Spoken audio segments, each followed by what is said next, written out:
En un demi-siècle, le trafic aérien a été multiplié par 10, passant de 300 millions de passagers annuels à 4 milliards. Chaque jour dans le monde, quelques 2 millions de voyageurs prennent l'avion, a priori en toute sécurité. Pourtant, les avions de ligne constituent depuis longtemps une cible privilégiée pour les groupes terroristes. À ce jour, depuis les débuts de l'aviation, on compte plus de 2000 détournements aériens. L'avion, petit à petit, se transforme en une arme. L'aéronef devient une arme de destruction massive. Le 11 septembre 2001 a marqué un cap. L'attentat le plus meurtrier de toute l'histoire a impliqué simultanément 4 avions de ligne. Depuis, la sûreté aérienne est entrée dans une nouvelle ère. Pour le monde, on passe du terrorisme à l'hyper-terrorisme. C'est un acte de guerre. On ne pouvait pas imaginer une tuerie de masse comme le 11 septembre 2001. Nous allons vous expliquer comment le monde aéronautique, tirant les leçons du passé, a appris à se défendre. Comment la sûreté aérienne réussit à sécuriser tous les accès à bord d'un avion. Comment on multiplie les contrôles, tout en préservant une des principales contraintes du transport aérien, aller vite.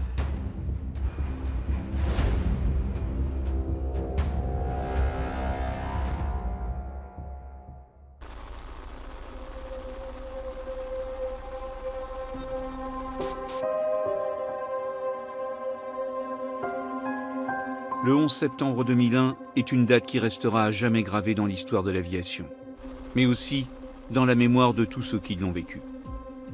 Les Twin Towers, tout le monde se souvient où on était le jour des Twin Towers.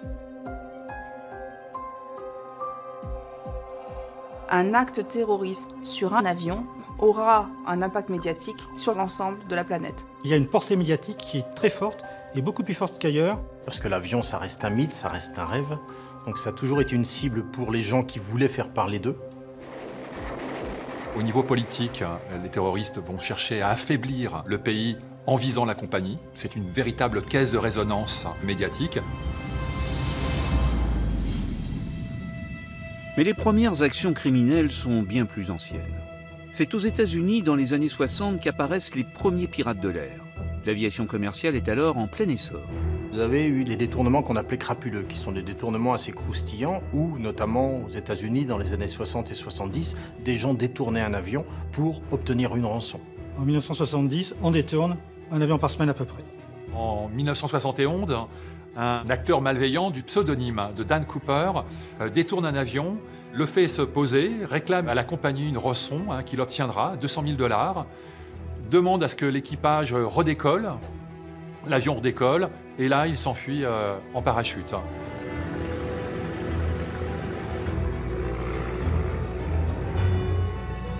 Le FBI a finalement refermé le dossier en 2016, après 45 années d'enquête. Sans aucun résultat, Dan Cooper court toujours. Le coup parfait, le braquage parfait, Dan Cooper reste un mystère. Dans les années 60, notamment aux États-Unis, on embarquait aussi facilement à bord d'un avion que d'un autobus. De peur de contrarier leurs passagers, les compagnies refusaient alors tout contrôle. Dans les années 70, des groupes de résistance armée comme l'OLP, l'Organisation de libération de la Palestine, utilisent cette facilité d'accès pour servir leur cause. On a des groupes qui en ont fait leur marque de fabrique, en se disant « je vais utiliser l'avion parce qu'en fait justement les gens ont peur, donc ce que je vais faire c'est que je vais faire un détournement d'avion et je vais revendiquer politiquement quelque chose, la libération d'un otage, la libération d'un prisonnier ». Célèbre en mémoire, pour moi, c'est 1971 où l'OLP a détourné 3 appareils le même jour pour les amener tous les 3 sur un terrain désaffecté en Jordanie, a fait évacuer les passagers, a convoqué la presse et a fait sauter les appareils en même temps. L'objectif n'était pas de faire de la tuerie de masse. L'objectif était une revendication politique et les organisations à l'époque ne souhaitaient pas obligatoirement être impopulaires et donc leur objectif était vraiment l'impact médiatique. Parce que justement cette image que l'on a de se dire on va faire sauter un avion est quelque chose qui va rester pendant très longtemps. Pour lutter contre ces actes de piraterie, plusieurs mesures fortes furent adoptées dès 1974, à commencer par le contrôle au sol de tous les passagers et de leurs bagages. Le terroriste, voyant qu'il y avait des contrôles, a effectivement cherché d'autres modes opératoires et il s'est, entre guillemets, naturellement dirigé vers le bagage de soute à partir des années 80. Dans les années 80, en effet, les terroristes ne cherchent plus forcément à monter à bord. Ils agissent à distance, au moyen de bombes à retardement. À l'image de ce 23 juin 1985. Ce jour-là, un Boeing 747 d'Air India reliant Toronto à New Delhi disparaît en plein vol au-dessus de l'Atlantique. Oui, monsieur? Ciao. Rendez-moi service. En 54B, à l'arrière de l'appareil, il y a un petit garçon. Il voulait voir le cockpit. Je vous l'envoie maintenant? En quelques secondes, l'appareil se désintègre au sud de l'Irlande. L'enquête établira la vérité.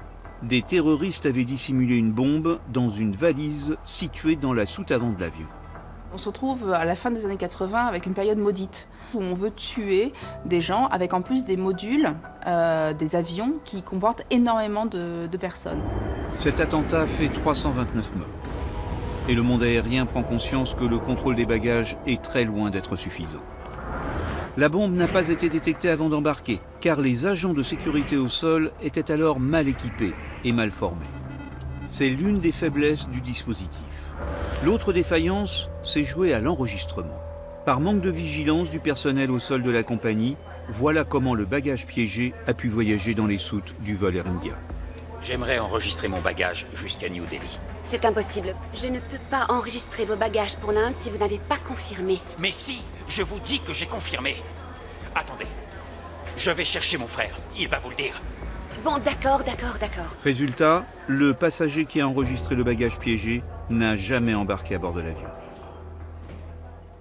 Donc on a une prise de conscience et c'est pour cela qu'encore aujourd'hui, on demande à tous les passagers d'avoir son bagage sous surveillance, de s'assurer que personne n'a pu introduire des objets dans son bagage de soute, de s'assurer que personne ne lui a confié quelque chose qui n'est pas à lui.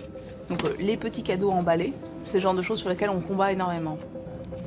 Malheureusement, il va falloir un certain temps pour mettre en place les nouvelles mesures de sécurité. Et entre-temps, les attentats continuent.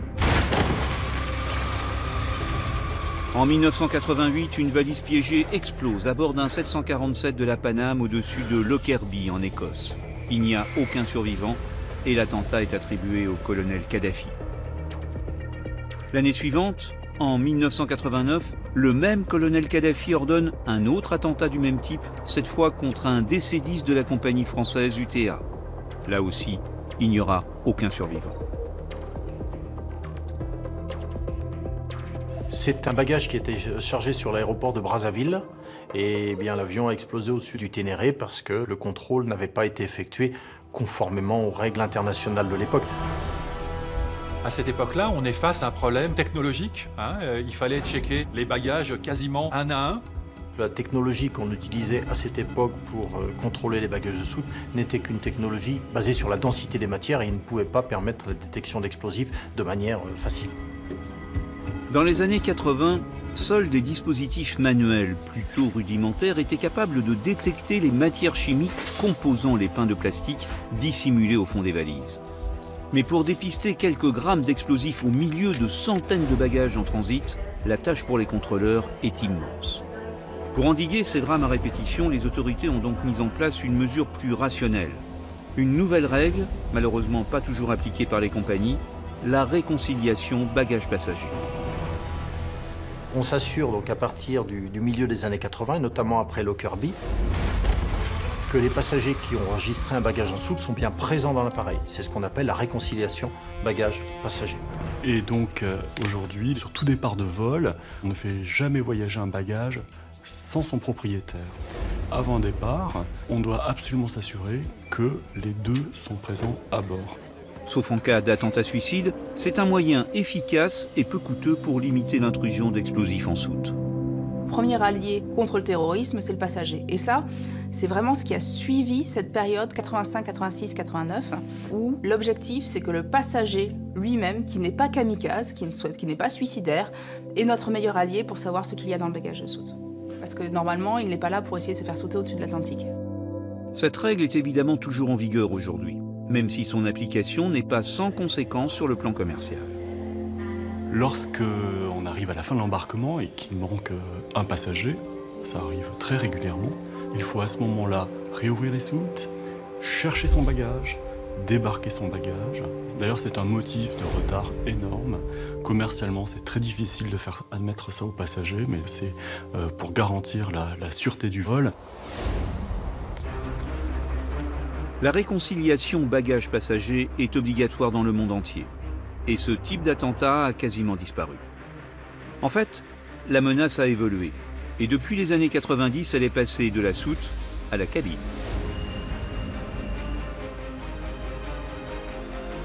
Le détournement Alger-Paris intervient le 24 décembre 1994 à Alger, sur l'aéroport Boumedienne. 4 individus pénètrent sur le tarmac avec un véhicule logoté Air France, s'approchent du vol AF 8969, montent à bord, sous le prétexte d'un contrôle de sécurité. Allez en arrière. Et puis très rapidement, ils prennent le contrôle de l'avion. Police, on ne bouge pas. Et le gouvernement français a une information, et cette information, c'est que le but final des terroristes est de décoller à tout prix vers Paris. Le ministre de l'Intérieur de l'époque, Charles Pasqua, entend éviter le pire. Pour eux, c'est extraordinaire. Disposer d'un avion, le jeter sur la Tour Eiffel ou le jeter sur le palais de l'Élysée, ça aurait été évidemment un exploit extraordinaire. Nous y arriverons! Inch'Allah! À bord, 241 passagers et membres d'équipage. Les premières négociations avec les autorités algériennes tournent court. Les terroristes du GIA, le groupement islamique armé, exécutent froidement 3 passagers. Les autorités françaises exigent alors le décollage de l'appareil. Objectif, pouvoir intervenir sur le sol français. Nous prenions un risque considérable si nous laissions cet avion sur Alger. Je considérais que c'était un avion français qui appartenait à la compagnie Air France, qui avait à son bord une majorité d'Algériens, mais plusieurs dizaines de Français, et qu'il appartenait donc à la France de régler le problème. Les autorités françaises vont ruser et obtenir que l'avion se pose non pas à Paris, mais à Marseille. La première victoire de la gestion des autorités françaises a été de réussir à pouvoir poser l'avion à Marseille, à Marignane. Un avion au sol est un avion sur lequel on peut faire quelque chose. Un avion en l'air est un avion sur lequel on va avoir un problème. On a un délai carburant, on a tout un tas de choses qui font que c'est plus difficile pour nous. Donc à partir de ce moment-là, les autorités françaises savent que l'avion ne décollera jamais de Marseille. Finalement, après 54 heures de prise d'otage, le GIGN lance l'assaut. Les 241 passagers et membres d'équipage sont évacués sains et saufs en moins de 6 minutes.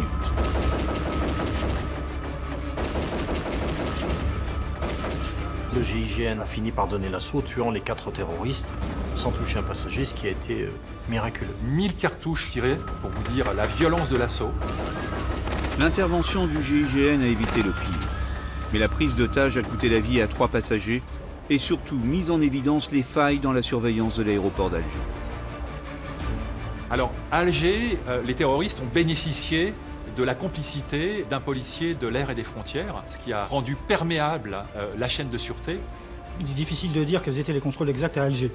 L'attentat manqué de 94, à mon avis, il était difficilement évitable. On aurait toujours trouvé des complicités, comme on pourrait en trouver aujourd'hui dans d'autres pays d'Afrique, par exemple. Dans les années 90, l'avion était protégé, on contrôlait les passagers et les bagages de cabine, on commençait à contrôler les bagages de soute, on ne contrôlait pas le fret aérien, et les personnels sur les aéroports, à cette époque, étaient contrôlés de manière plus aléatoire et ne faisaient pas l'objet d'une obligation réglementaire telle qu'aujourd'hui. Donc concrètement, oui, c'était possible à cette époque de commettre ce type d'attentat.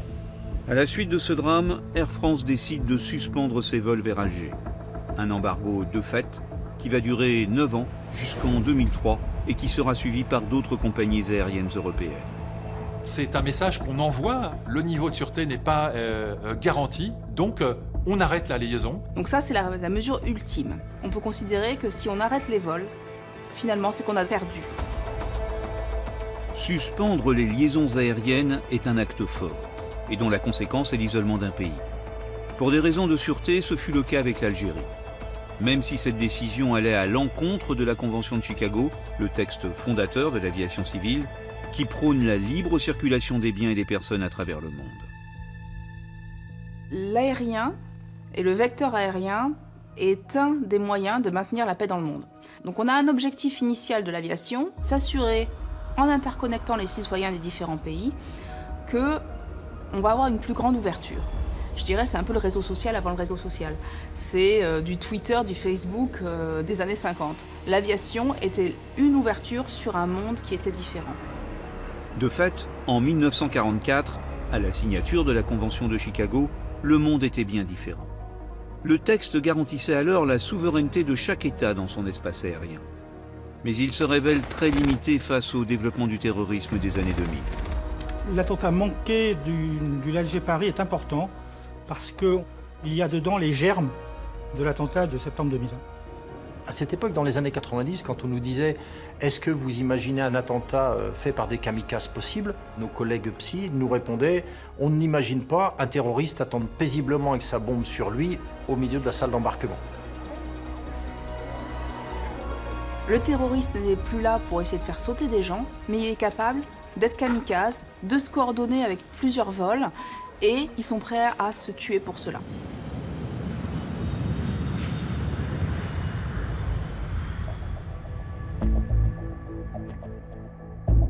Le 11 septembre 2001, des terroristes d'Al-Qaïda s'emparent de 4 avions de ligne américains, peu après leur décollage. Les 2 premiers sont précipités contre les tours du World Trade Center de New York, le 3e contre le Pentagone à Washington. Quant au dernier avion, il s'écrase en rase campagne en Pennsylvanie. Le 11 septembre 2001, j'ai eu un monde qui s'écroulait devant moi. J'enseignais de la sûreté depuis une quinzaine d'années. Je me suis rendu compte que tout ce que j'avais fait, tout ce que j'avais enseigné, tout ce que j'avais initié de la manière la plus humble possible, c'était complètement réduit à néant.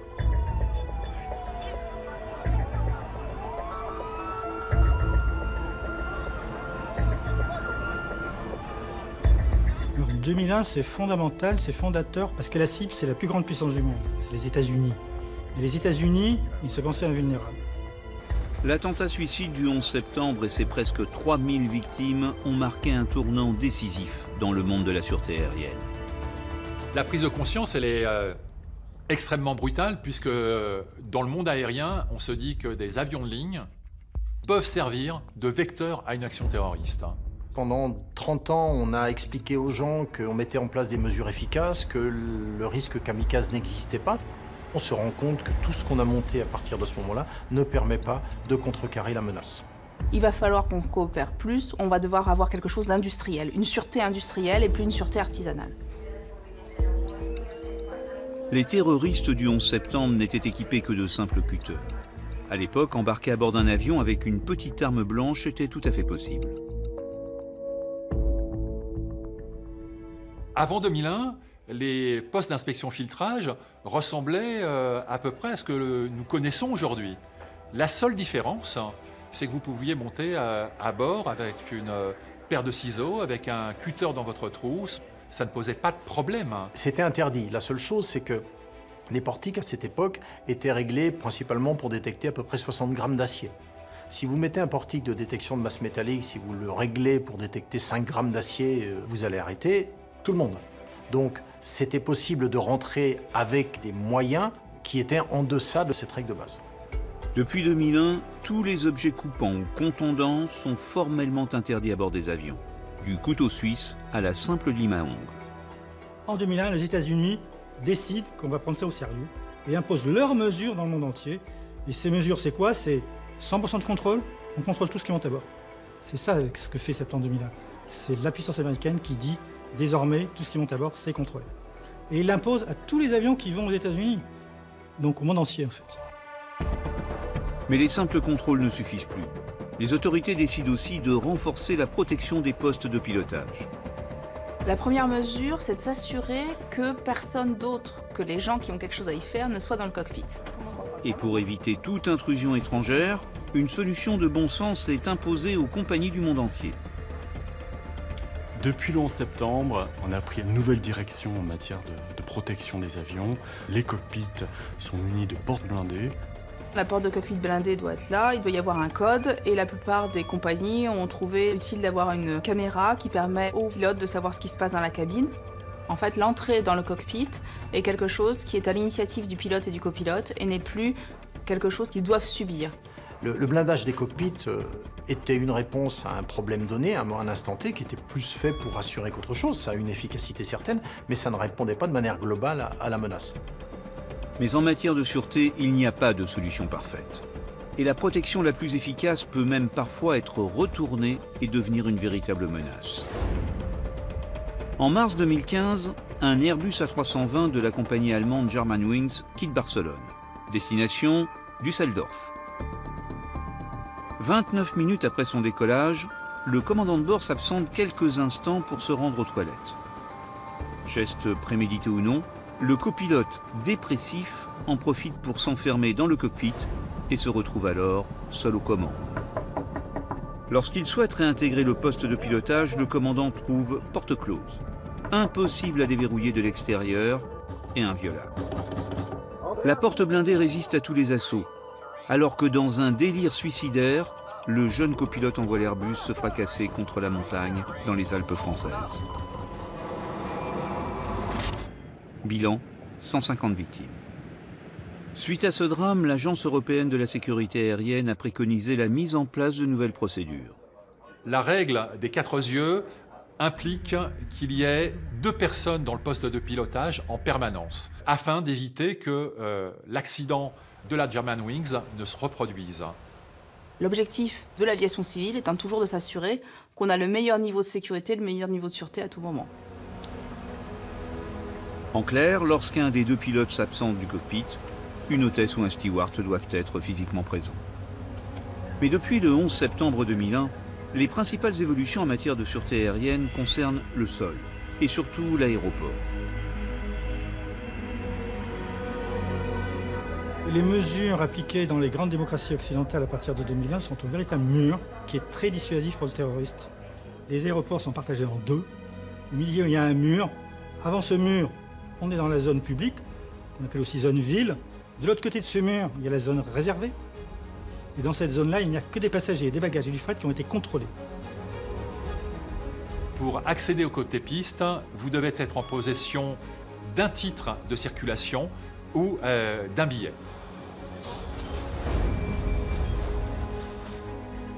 L'espace qui entoure les avions porte dorénavant un nom. Il s'appelle zone de sûreté à accès réglementé. Et pour y pénétrer, il faut obligatoirement avoir franchi un point de contrôle. D'une manière générale, en Europe, on considère que tout est contrôlé à 100%. Rien ne rentre qui n'ait pas été contrôlé. Alors qu'est-ce qu'on fait?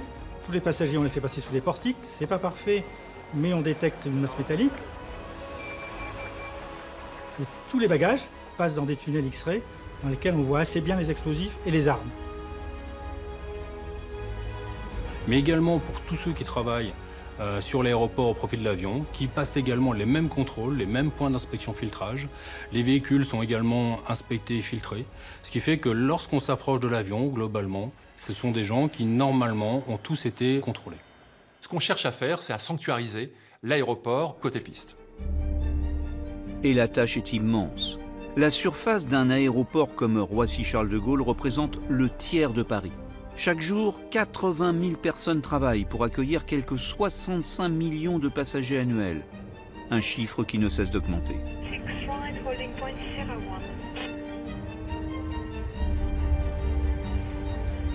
Donc au total, les agents de sûreté traitent à Roissy 80-90 000 passagers par jour. Ça donne une idée de l'ampleur du défi d'ailleurs. Il faut que dans ces 90 000 passagers, il n'y ait aucun terroriste qui passe. Donc c'est quand même un métier où il faut être performant. L'apparition de ces zones de sûreté a généré de nouvelles difficultés.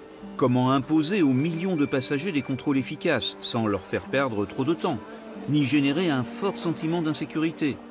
Depuis 15 ans, la sûreté aérienne est face à un défi énorme et elle a dû s'adapter. Quand j'ai pris mes fonctions, il était très facile de rentrer sur un aéroport, même sans badge. On y allait en costume cravate, il n'y avait aucun problème, on passait les postes de contrôle. Aujourd'hui, c'est quelque chose d'absolument impossible. Idéalement, si on voulait empêcher les explosifs et des armes de monter dans les avions, qu'est-ce qu'on ferait? Il faudrait déshabiller tous les passagers. Donc ça, c'est impossible. Donc le compromis, c'est de faire en sorte que cette opération soit faite relativement rapidement et de plus en plus rapidement. Aujourd'hui, par rapport à 2001, dans les aéroports, il n'y a plus de file d'attente. Quand vous allez prendre l'avion à Orly, vous arrivez 30 minutes avant. Je me souviens quand même, il y a 15 ans, c'était pas ça. De fait, pour le passager, le parcours habituel du contrôle de sûreté a beaucoup évolué. Il commence dès le comptoir d'enregistrement et concerne vos bagages. On va demander aux passagers de se poser la question, est-ce que c'est bien mon bagage que j'enregistre?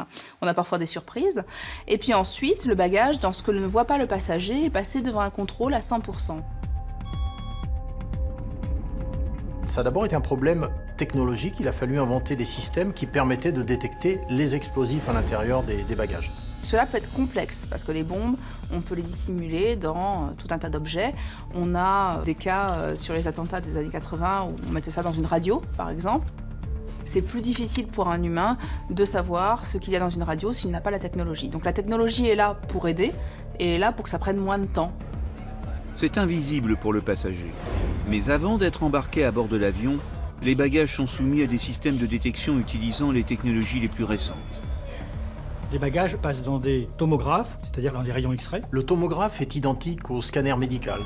Ça permet de faire des coupes en 3 dimensions d'un bagage et donc de lire à l'intérieur d'un bagage son contenu et de distinguer si vous avez une charge explosive, si vous avez un engin explosif improvisé, vous allez le voir d'une manière beaucoup plus visible que sur un contrôleur radioscopique traditionnel. Vous ne verrez que les densités de matière. On voit très bien aussi les fils, les piles, donc on peut voir certaines formes de détonateurs. Ça permet de voir beaucoup de choses. Ce scanner de dernière génération travaille en 3 dimensions. Il est rapide et constitue actuellement le système de fouille le plus performant. Il équipe aujourd'hui la plupart des grands aéroports internationaux. Mais pour être efficace, faut-il encore avoir un personnel compétent et motivé pour un travail somme toute assez fastidieux. Maintenir la motivation de quelqu'un pour détecter un acte qui n'arrivera peut-être jamais dans toute sa carrière, c'est très compliqué. On est dans la lutte antiterroriste. Donc les agents, et c'est une des grandes difficultés de leur métier, sont testés en permanence. Dans les écrans X-ray, on leur injecte des fausses images. On intègre à l'intérieur d'un bagage, de cabine ou de soute, des images virtuelles de bombes de manière à tester et à maintenir la vigilance de l'agent. Leur performance est mesurée tout au long de l'année. Il y a une performance minimale et s'ils ne l'atteignent pas, il faut qu'ils repartent en formation pour être remis au bon niveau. À partir de 2018, une directive de Bruxelles imposera la généralisation de ces tomographes sur l'ensemble du territoire européen. Au-delà des bagages personnels, les mêmes règles s'appliquent également au fret. Destinés à l'import-export, aux magasins hors taxes de l'aéroport ou aux compagnies aériennes, la moindre marchandise entrant sur un aéroport est contrôlée et vérifiée. En matière de fret aérien, hormis dans le fret express, vous n'avez pas de problème de timing. Quand vous prenez votre avion, si vous arrivez 20 minutes avant le départ du vol, votre bagage de soute, il doit être contrôlé dans les 20 minutes.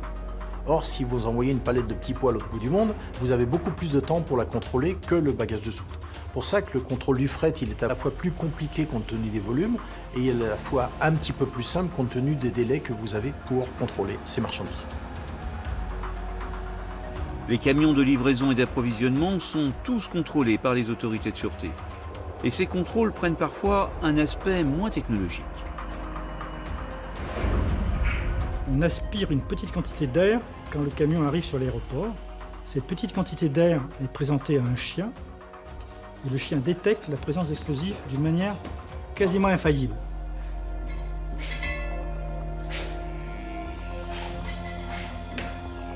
On s'est aperçu par exemple dans certains contrôles que le chien détectait un explosif et on regardait ce qu'il y avait dans le camion, il n'y avait rien.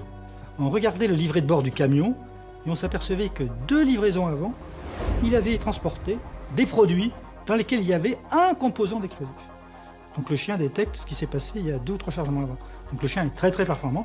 Et donc dans ce système-là, les contrôles ont lieu en 10 minutes. Très bien, mon gros. Même les plateaux repas pourtant fabriqués dans l'enceinte des aéroports sont soumis à une surveillance rigoureuse.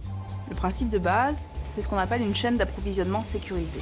Donc le plateau repas, pour des raisons sanitaires, on ne va pas au pied de l'avion ouvrir pour aller voir ce qu'il y a dans un plateau repas.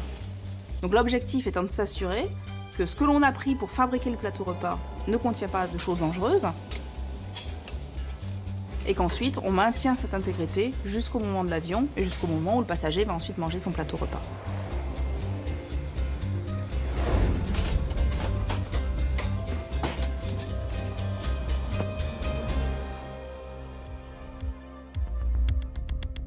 Tout bagage ou marchandise embarqué à bord d'un avion est donc rigoureusement vérifié et contrôlé. Évidemment, le passager propriétaire de la valise va lui aussi devoir subir une fouille minutieuse. C'est l'étape dite de l'inspection filtrage. Elle est souvent fastidieuse, même si elle est de mieux en mieux acceptée. Le traitement du passager, c'est quelque chose de compliqué, parce que le passager, il est stressé. Il n'a pas garé sa voiture, il est très en retard. Et donc, quand il se présente devant le mur des contrôles, il est volontiers, pour une partie d'entre eux, agressif. Mais on a beaucoup progressé parce que justement, aujourd'hui, le passager accepte beaucoup plus le contrôle de sûreté qu'avant. Et l'agent, il met beaucoup plus d'attention à le faire. Aujourd'hui, il est impossible d'échapper au contrôle de sûreté, y compris pour le personnel de l'aéroport ou les équipages des compagnies aériennes. Toutes les personnes qui accèdent à l'avion, que ce soit la personne qui fasse le plein de carburant, la personne qui fasse le ménage, et les membres d'équipage, y compris le commandant de bord, sont soumises exactement aux mêmes règles. Ça ne sert à rien d'avoir un système qui sécurise tout si au final on a le loup dans la bergerie. Les gens qui viennent travailler, par exemple, ils ont des voitures, ils ont des mallettes d'outils, et tout ça, une mallette d'outils par exemple, ça contient des choses pointues et tout ça, donc c'est pas les plus faciles à contrôler. On a un contrôle à 100% physique des gens qui rentrent dans ce qu'on appelle la partie critique, donc au plus près des aéronefs. Au début, ça a été un grand changement pour nous, parce qu'effectivement, avant, on allait directement à l'avion, on ne nous fouillait pas, on ne faisait pas retirer les chaussures.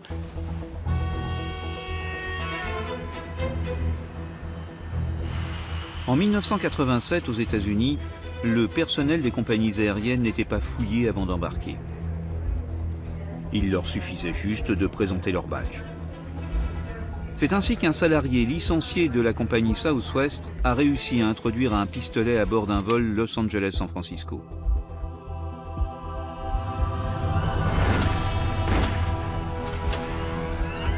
Après avoir assassiné les 2 pilotes, par vengeance suicidaire, il a écrasé l'appareil et ses 38 occupants dans les collines californiennes.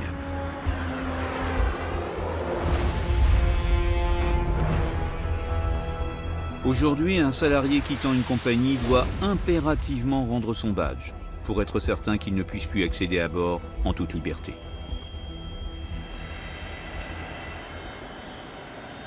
Depuis une quinzaine d'années, avec le terrorisme djihadiste, est apparue une nouvelle forme de menace avec des modus operandi, si je puis dire, inconnus jusque-là. Seulement 3 mois après le 11 septembre 2001, une tentative d'attentat pour le moins originale est initiée sur le vol 63 d'American Airlines. Au départ de l'aéroport de Roissy-Charles de Gaulle, un passager se présente au contrôle inspection filtrage. Son nom, Richard Reid. Richard Reid avait dissimulé des explosifs dans ses semelles, mais à l'époque, il n'y avait pas de détecteur de traces explosifs. C'est quelque chose qui ne pouvait pas être détecté, ou très difficilement. Eh bien, il a utilisé cette faille. L'homme attire pourtant les soupçons des contrôleurs, mais faute de preuves, il le laisse finalement monter à bord. Destination, Miami. Richard Reid, avec l'accord de la police et de la compagnie, est monté dans l'avion, mais coup de chance, ses semelles étaient toutes mouillées et l'explosif n'a pas fonctionné. On se rendait compte qu'il y avait un souci, mais on n'avait pas la technologie nécessaire pour réussir à savoir comment répondre à cette menace-là.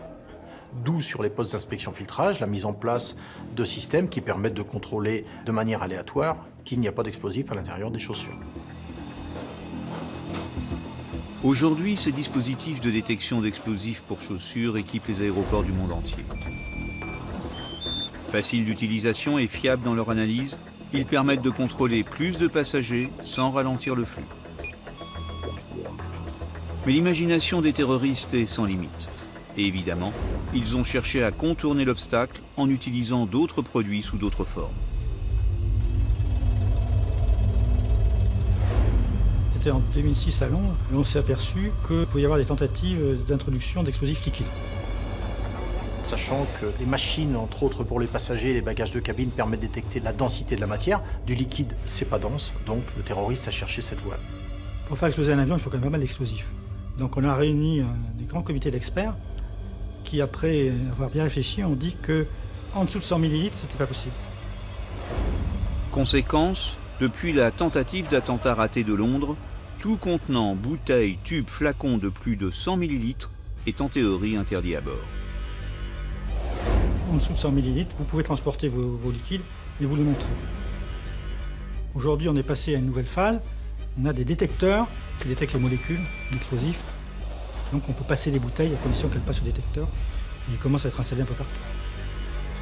On est passé également depuis 2009 à une tendance qui était je transporte mon explosif dans mon bagage à je vais dissimuler l'explosif sur moi.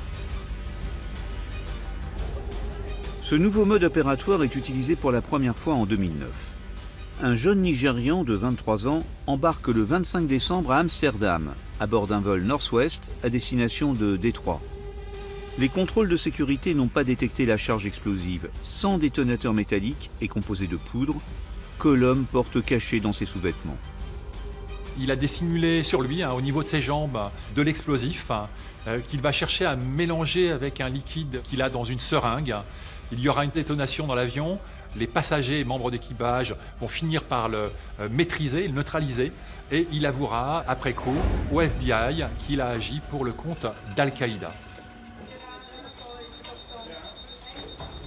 Comment détecter des matières explosives dépourvues de détonateurs métalliques et dissimulées à même le corps? Les ingénieurs ont mis au point une nouvelle parade, le body scanner. Il s'agit d'une cabine transparente où en quelques secondes, le corps du passager est analysé, y compris à travers ses vêtements. L'imagerie du body scanner, ça ressemble un peu à l'imagerie médicale. Quand un médecin cherche quelque chose, il faut qu'il tâtonne, il faut qu'il regarde de près. Sur un body scanner, si on veut être à 100% de la machine, il faut faire pareil. Donc ça ne marche pas avec le contrôle des passagers. Le contrôle des passagers, ça va être rapide et automatique. L'autre limite du body scanner, c'est qu'il est arrêté par la peau. Donc il suffit que vous ayez un vêtement en cuir, un sous-vêtement en cuir, et donc le body scanner, il passe plus. Mais ces body scanners, dans le temps, vont évoluer, vont devenir de plus en plus fiables, à tel point que là où vous retirez vos chaussures, là où vous retirez votre ceinture, là où vous retirez votre veste afin de pouvoir passer un poste d'inspection filtrage, demain, vous n'aurez plus à le faire. Si nos aéroports disposent de machines de plus en plus perfectionnées, la vigilance humaine reste néanmoins essentielle pour empêcher toute intrusion à bord. Monsieur, dame, bonjour. Contrôle des passeports, s'il vous plaît. Passeport, please. De même, afin d'éviter les complicités et les infiltrations, chaque embauche d'un nouvel agent au sol nécessite une enquête administrative et un feu vert du préfet de police. Et une fois embauché, la surveillance ne cesse pas pour autant. Je peux voir votre badge, s'il vous plaît? Ah, pardon, excusez-moi. Je vais dans un premier temps. Merci.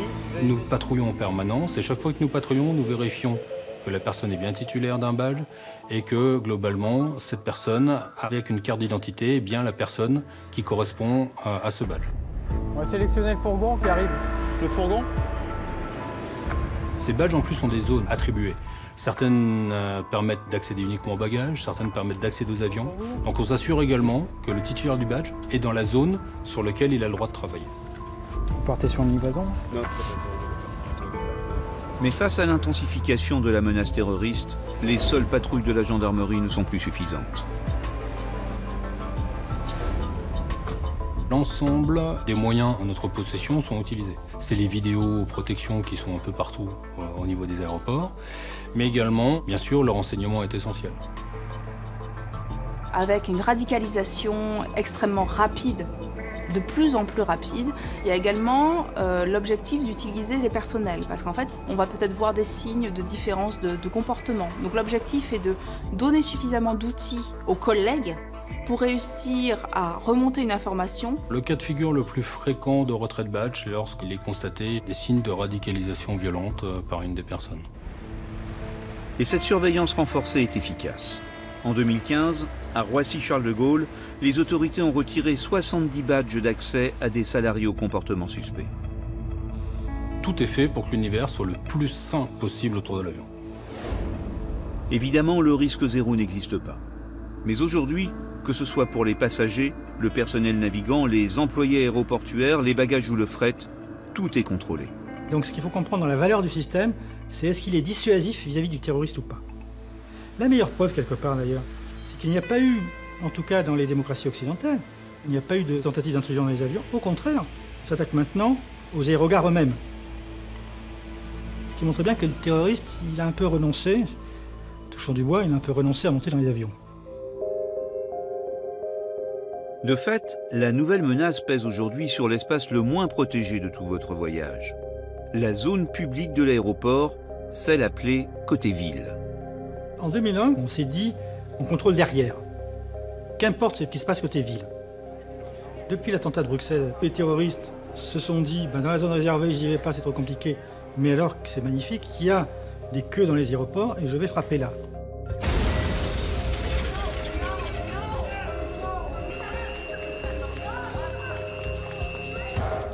Le 22 mars 2016, 3 terroristes se revendiquant de Daesh font exploser 2 bombes dans la zone d'enregistrement de l'aéroport de Bruxelles.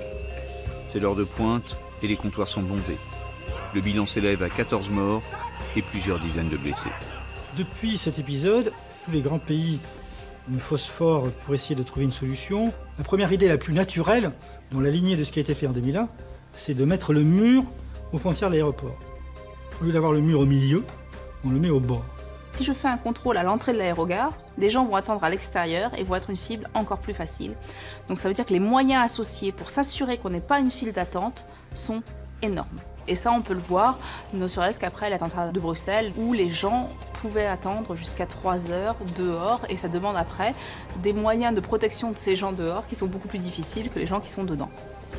Mettre les contrôles à l'entrée de l'aérogare ne fait, à mon sens, que de déporter le problème. Parce que le terroriste, s'il ne va pas se faire exploser à l'intérieur de l'aérogare, il se fera exploser à l'entrée de l'aérogare, à un endroit où il y a un poste d'inspection-filtrage, il pourra faire quasiment autant de victimes.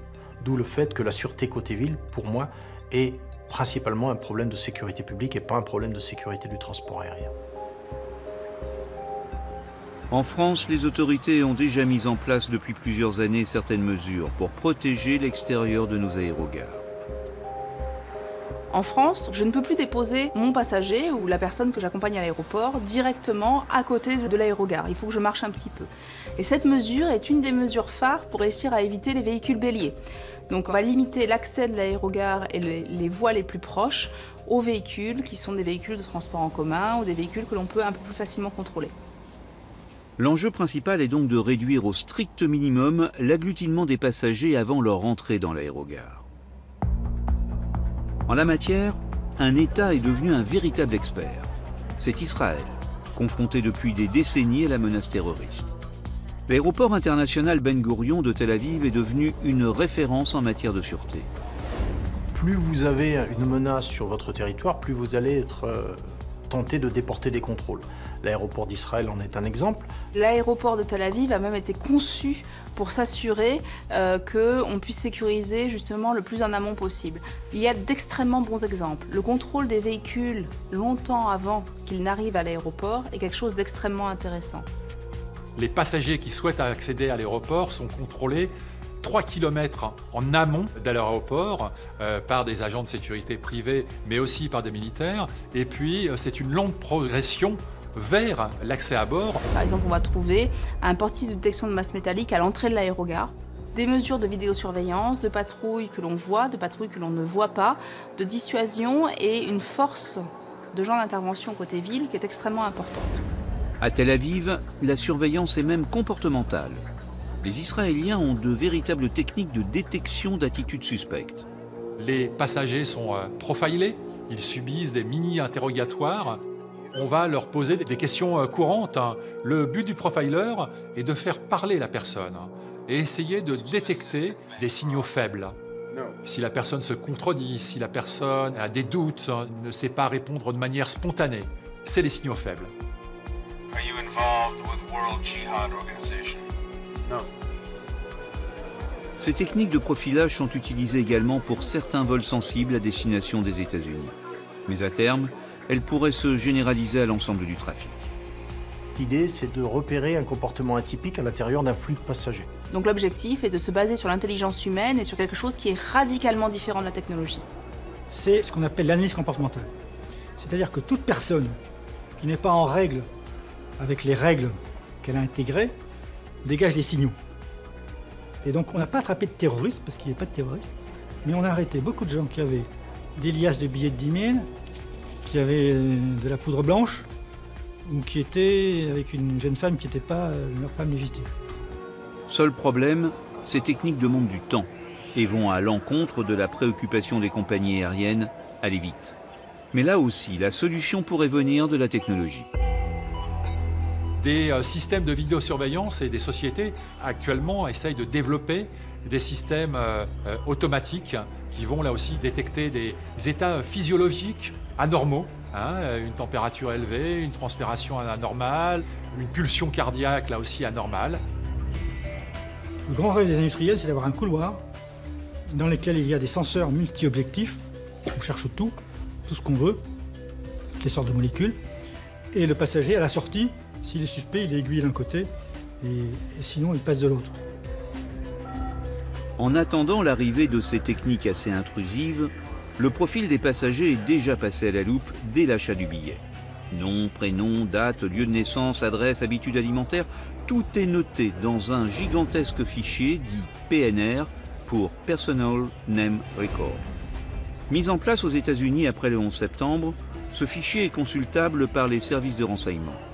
Longtemps contesté en France au nom des libertés individuelles, il a finalement été instauré après les attentats de 2015. En France, avant les attentats, on était allé jusqu'à supprimer les contrôles d'identité. Donc vous pouviez vous appeler Ben Laden, monter dans l'avion, personne ne vous disait rien. On comptait sur les contrôles bagages, pour vous empêcher de faire exploser l'avion. Mais comme vous êtes Ben Laden, que vous êtes plus malin, peut-être que vous auriez quand même réussi. Le PNR permet là aussi d'identifier des signaux faibles. Un passager qui aurait acheté un billet aller simple. N'aurait pas de réservation d'hôtel. And you sleep in hotel? You sleep in hotel? No? Where? Cognac? Aurait payé son billet en liquide. Les services de renseignement recherchent de l'information sur les voyageurs afin de détecter la menace le plus précocement possible. Vous parlez français, messieurs, dames? Vous parlez français? Donc le contrôle a été un peu renforcé à cause des terroristes et je pense que c'est assez naturel de se protéger contre ce qui se passe aujourd'hui. Depuis 2001, la surveillance des voyageurs s'est donc considérablement renforcée. Et pas seulement à travers les contrôles d'identité. Aujourd'hui, l'objectif des autorités françaises est d'aller encore plus loin. Et notamment pour les vols venant de l'étranger, de sécuriser le parcours des passagers dès l'aéroport de départ. On s'est rendu compte que c'était pas la peine de bâtir Fort Knox à Orly ou à Roissy si l'aéroport de départ n'était pas sécurisé. Les pays qui ont le plus potentiellement de djihadistes font l'objet effectivement d'un suivi un peu plus important à la fois là-bas dans ces pays par les services de renseignement mais également nous à l'arrivée. Ce vol entrant, vol qui vient typiquement d'Afrique, du Moyen-Orient. C'est actuellement les endroits qui sont ciblés comme les plus dangereux. C'est lui qui menace directement la Tour Eiffel ou la Tour Montparnasse. Beaucoup plus que le vol qui arrive de Lyon, qui lui est très contrôlé. Et donc on se dit qu'il faut se protéger de ça, c'est ce que font les Américains. Partout dans le monde, un vol entrant aux États-Unis aura des contrôles spécifiques à son décollage. Les Américains viennent en France pour s'assurer qu'on réalise bien les mesures de sûreté. Les Anglais le font également. C'est quelque part un moyen de nous préserver, parce que l'avion ensuite, lorsqu'il arrive sur le territoire français, comme il est passé par un autre aéroport, on doit s'assurer que cet avion soit propre quand il arrive chez nous. Et la France fait la même chose. Régulièrement, des missions de contrôle sont organisées par l'État français sur les aéroports jugés les plus exposés aux risques terroristes. Si on voit qu'il y a une défaillance sur un aéroport qui nous intéresse, c'est de nous assurer qu'on travaille avec l'État et qu'on aide cet État, qu'on aide cet aéroport à se remettre au niveau. Et ensuite, si nous ne pouvons pas faire autrement, c'est de demander aux compagnies aériennes de mettre en place des mesures additionnelles avant que les passagers puissent rentrer dans l'avion. Vous redoublez les contrôles, vous contrôlez 100% des passagers à l'entrée de l'avion, 100% de palpation, par exemple, 100% d'ouverture de sac, ça dépend de ce qu'on cherche. Un tel dispositif, s'il avait existé en 1994, aurait très probablement empêché le détournement à Alger du vol d'Air France. Une autre solution, mise en place par les Américains après le 11 septembre, consiste également à carrément embarquer sur certains vols sensibles un garde armé, un Air Marshal. Ce policier des airs, totalement incognito parmi les passagers, doit jouer le rôle du dernier rempart en cas d'attaque terroriste en plein vol. Les personnes armées à bord, ça nous vient des États-Unis et d'Israël, ça a été dans les avions de mettre des gens qui sont des passagers entre guillemets fantômes et qui sont là pour intervenir sur des vols à risque si jamais il y a un problème. Ces air marshals sont armés, rompus au combat en milieu clos, ils voyagent totalement incognito. Bonjour, monsieur. Bonjour. Carte d'embarquement, s'il vous plaît. Oui. Un passager, il ne verra pas ces personnes-là quand il montera dans l'avion. Il ne saura pas qu'il est assis à côté de quelqu'un qui a cette formation-là. C'est pas très facile, hein, parce que ça suppose que cette personne-là soit vraiment très bien entraînée pour stopper un terroriste dans un avion. On risque plus de faire un carnage qu'autre chose. J'ai déjà eu des agents Air Marshal à bord. Je ne peux pas vous dire s'il se présente à nous, s'il est en civil, s'il est assis plutôt à l'avant ou à l'arrière. Il est à bord. On agit sur un aspect qui est la dissuasion. Le simple fait de dire aux passagers « le vol que vous allez utiliser, il y a potentiellement 1, 2, 3, 4 Air Marshal à bord », la problématique pour l'acteur terroriste n'est pas du tout la même. Il ne sait pas à qui il va avoir affaire dans l'avion.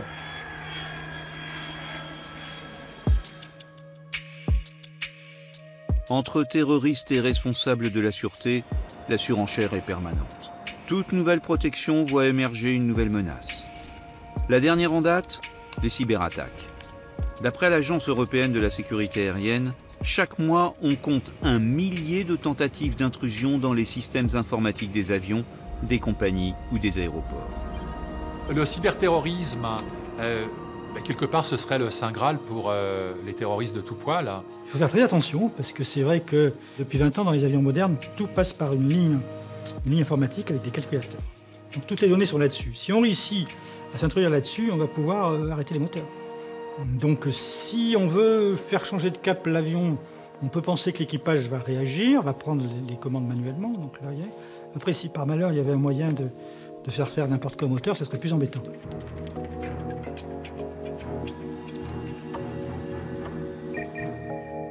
Le risque en matière de cyberterrorisme, ce serait la prise de contrôle, que le commandant de bord n'ait plus le contrôle de son appareil. L'avion a énormément de systèmes embarqués, et pour notre plus grand besoin. Et la menace cyber, c'est ni plus ni moins que de savoir si nos systèmes sont vulnérables aux techniques d'attaque cyber actuelles. Qu'est-ce qui se passe? Et le premier stade, avant de se protéger, c'est de connaître, de manière à mieux se préparer. Tous les acteurs du monde aéronautique, constructeurs, équipementiers ou compagnies, développent aujourd'hui dans le plus grand secret les protections pour contrer ces nouvelles cybermenaces. Et le défi est immense et urgent, car en matière de techniques de destruction, l'histoire des dernières décennies le prouve, les terroristes ont souvent une longueur d'avance. La sûreté aérienne, c'est avant tout de l'anticipation. Nous avons été pendant de nombreuses années dans une posture de réaction. La sûreté, c'est un équilibre entre la dissuasion, la facilitation et le coût.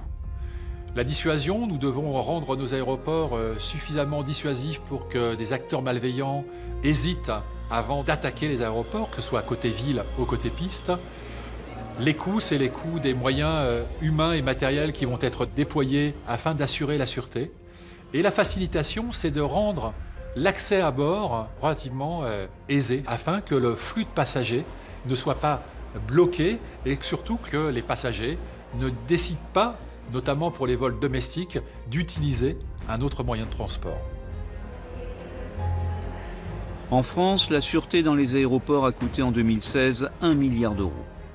Ces dépenses sont financées en grande partie par la taxe de 11 € prélevée sur chaque billet émis.